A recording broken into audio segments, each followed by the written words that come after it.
ભારત માતા કી જય, જય અંબે માં. બનાસકાંઠાના તમામ જનતાને, ભાઈઓ બહેનોને મારા નમ્ર અપીલ, ગુજરાતના તમામ લોકોને નમ્ર અપીલ કે બનાસકાંઠાના સામાજિક આગેવાન અને ખેડૂત આગેવાન એવા અમરાભાઈ ચૌધરી કે જેઓને ખોટી રીતે જેલમાં પૂરવામાં આવ્યા, જેઓનો ખોટી રીતે નામ દાખલ કરીને જેલમાં પૂરવામાં આવ્યા, તો આ અમરાભાઈ ચૌધરી એટલે કોણ?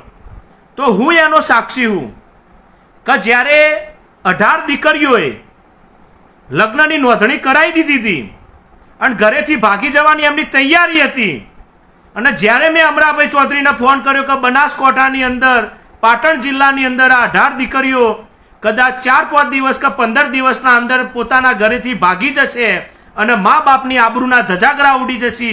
અમરાભાઈ, તમે ખેડૂત આગેવાનો, તમને ગામે ગામ એ બાજુ બધા ઓળખતા હશે, તમે અમનો સંપર્ક કરો અને આ દીકરીઓનું બચાવનું કાર્ય કરો. ત્યારે આ અમરાભાઈ ચૌધરીએ કોઈ જ્ઞાતિ નથી જોઈ, કોઈ સમાજ નહોતો જોયો, અને આ 18 દીકરીઓના મા બાપના ઘરે સંપર્ક કરાયો અને જાણ કરી કે તમારી દીકરીને ફલાણા છોકરા સાથે એને પ્રેમ લગ્નની નોંધણી નોંધાઈ દીધેલી અને એને જો બચાવવાનું કામ કર્યું હોય તો એ અમરાભાઈ ચૌધરી હતા, એનો હું સાક્ષી હું.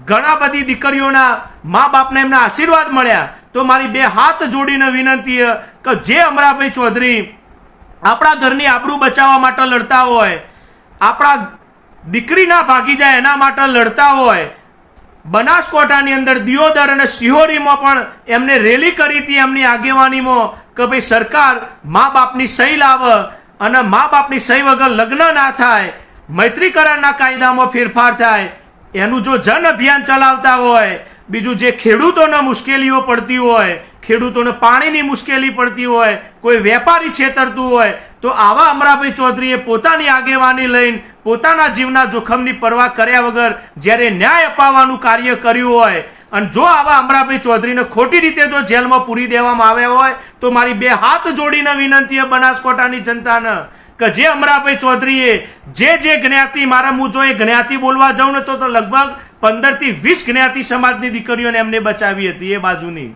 હું એનો સાક્ષી છું. તો આવા અમરાભાઈ ચૌધરીને છોડાવવા માટે તમામ જનતાને વિનંતી કે તમે અમરાભાઈ ચૌધરીને છોડાવો.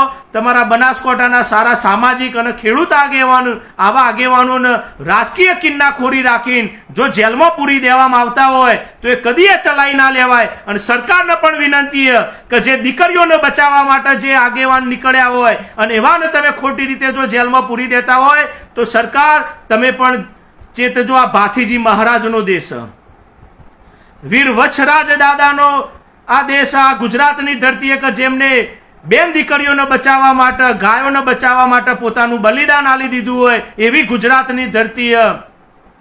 તો આવા દીકરીઓને બચાવનાર આગેવાનને જો ખોટી રીતે જેલમાં પૂરી દેવામાં આવતા હોય અને એમને હજી સુધી છોડવામાં આવતા ના હોય, એમના કોઈ સરકાર જોડે પુરાવા હતા નહીં, તેમ છતાં ખોટી રીતે રાજકીય કિન્નાખોરી રાખીને એમનું નામ જો દાખલ કરવામાં આવ્યું હોય તો અમારી વિનંતી કે તમે અમરાભાઈ ચૌધરી અને એમની ટીમને જલ્દીમાં જલ્દી છોડવામાં આવે, જલ્દીમાં જલ્દી મુક્ત કરવામાં આવે. અને તમામ જ્ઞાતિ સમાજને વિનંતી કે જો તમે અત્યારે સાથ સહકાર નહીં આપો તો તમારા ઘરે કોઈ મુશ્કેલી આવશે, તમારા ઘરે કોઈ દીકરી ભાગી જશે કે તમારા કોઈ આવો બનાવ બનશે તો તમારા માટે લડવા કોણ આવશે? કોણ આવશે તમારા લડવા માટે?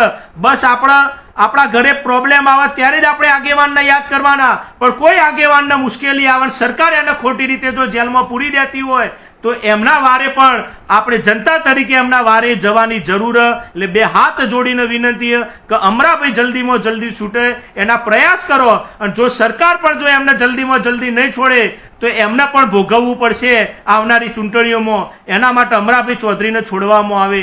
ભારત માતા કી જય, જય અંબે માં, જય અંબે માં.